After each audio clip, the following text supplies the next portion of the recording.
Hi, my name is Alana Page. This is my self-assessment for EDU 6920, better known as Education Research, for Northern Vermont University fall of 2021 semester. This class was taught by Professor David McGuff. So let's jump right into it. I'm going to be talking about kind of my points of learning, going back and reflecting on our learning objectives and guiding questions, and just kind of my personal takeaways from this course. So our guiding question for this class was, how can data collection and analysis improve my practice as an educator? So the first thing that came to mind is to have data collection and analysis. We're talking about having research-based practices, which is such a kind of buzzword in education that we should have research-based practices. Well, to have a research-based practice, someone has to do that data collection and analysis. And who better to do that data collection analysis than yourself to show if what you're doing is actually improving your students' learning or hurting your students' learning.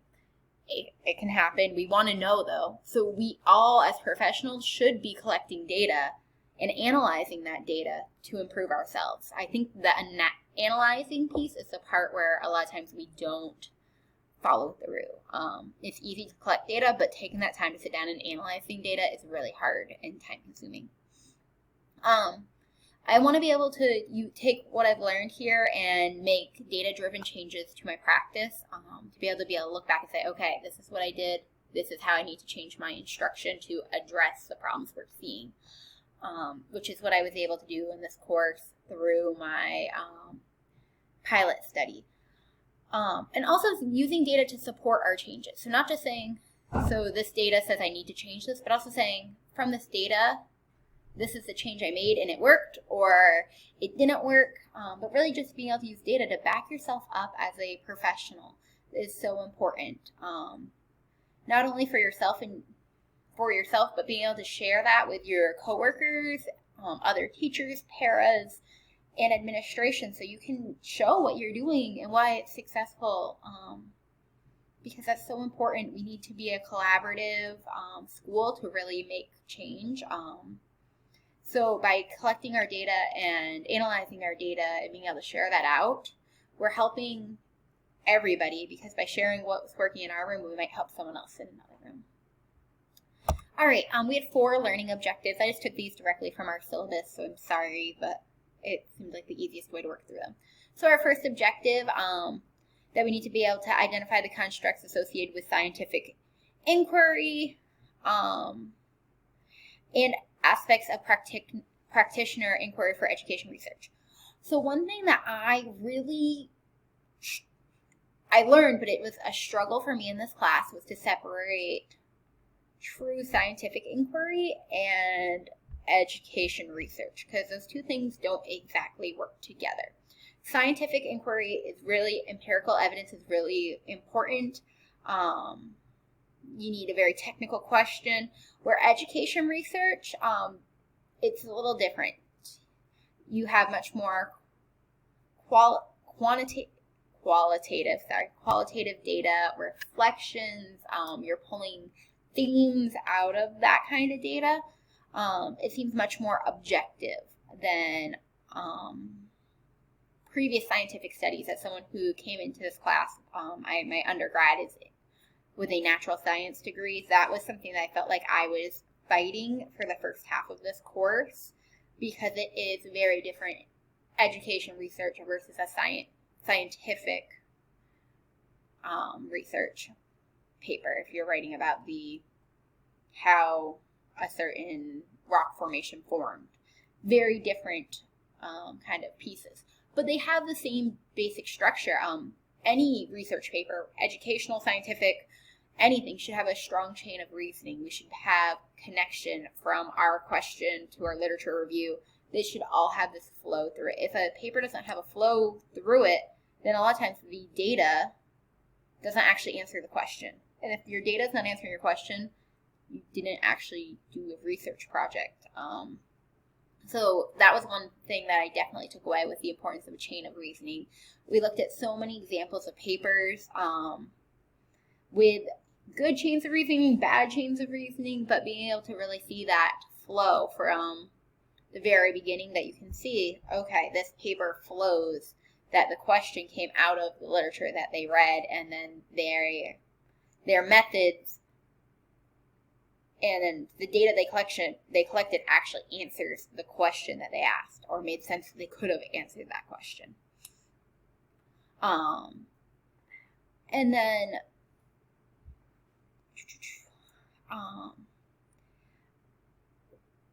reflection and action research. So these are really specific to education. Really want to talk about action research because I feel like that's kind of what I was on the edge of doing with my pilot study. Action research is what I feel like all teachers are constantly doing in their practice. Now, we might not always be having to present about it or turn it into a paper, but we're constantly taking in data and making changes to our practice based off of all of our inputs.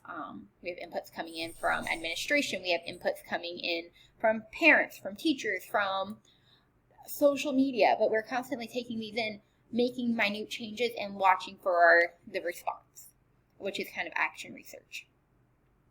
All right, I'm going to jump into that second learning objective of implementing strategies of practitioner research, including ethical and legal constraints to address professional questions. So in my study, it was definitely action research-ish. I'm calling it ish because it's kind of right on the edge of, but I've done action research in my classroom before. But it's really important to think about the constraints. You don't want to do a study that could harm your practice. For us, our students, but as teachers, we are allowed to do research in our classrooms. It's totally legal. But we have to also think about, like, you don't want to do something that's going to put students at risk. Our job is to help all of our students grow and prosper. And so if you're thinking you should make a change, you should probably make that change for all students that you think need it, not leave a group out as a control group, where in true scientific studies you would have a group that's your control group that doesn't receive the change. In education, we don't do that as much. For our third learning objective, develop an informed and critical perspective regarding the historical trends and ideologies that have shaped the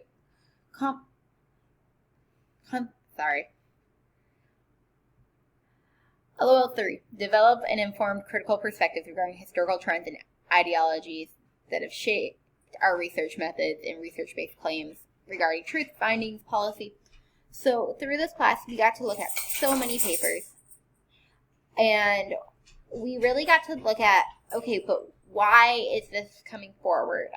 One thing that's really standing out thinking about this particular learning objective is when we're looking at studies, we need to think about when and what was the kind of social impact of that study. Because if we're looking at things from the 50s, we need to remember that it's not always the same group that we would have now. That studies weren't done the same way. Racially, culturally, there are so many changes. So you want to really be looking at, first off, best practices to find current data, current research. But we also want to look at but understanding those past of how policies have changed and things are really important so that you understand why that research is the way it is. I'm trying to move right along because I don't want this to be a super long video. And then our last learning objection was construct a vision of myself as a capable, intentional, and inquiry-oriented practitioner. So what came to me out of this course is I definitely, before, collected data, but I didn't always take the time to truly analyze my data, and that's where I saw my personal growth from this.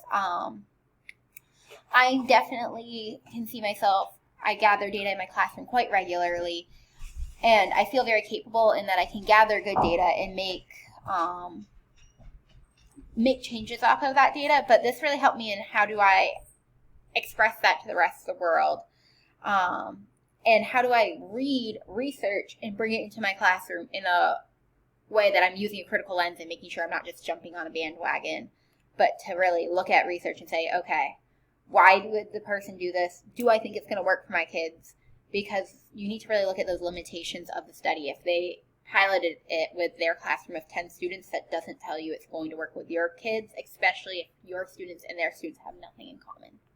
So that's one thing that really stood out to me as a point of learning, is when I'm reading research, to really look at those limitations of the study and kind of reflect on those before I jump on the bandwagon and try it in my classroom. Not that there's anything wrong with jumping in and trying something new, but you want to make sure that it reflects what you're trying to do and it actually has a chance of working. Which brings me to some of my personal insights. My school, we have these built-in data days through the year, and I know myself, I haven't been using them to the best of my ability, and this class kind of showed me a better way I could be using these data days.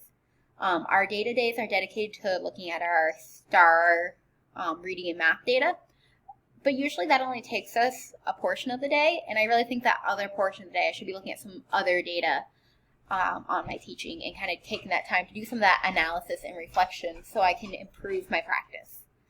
And use some time to do some research and look at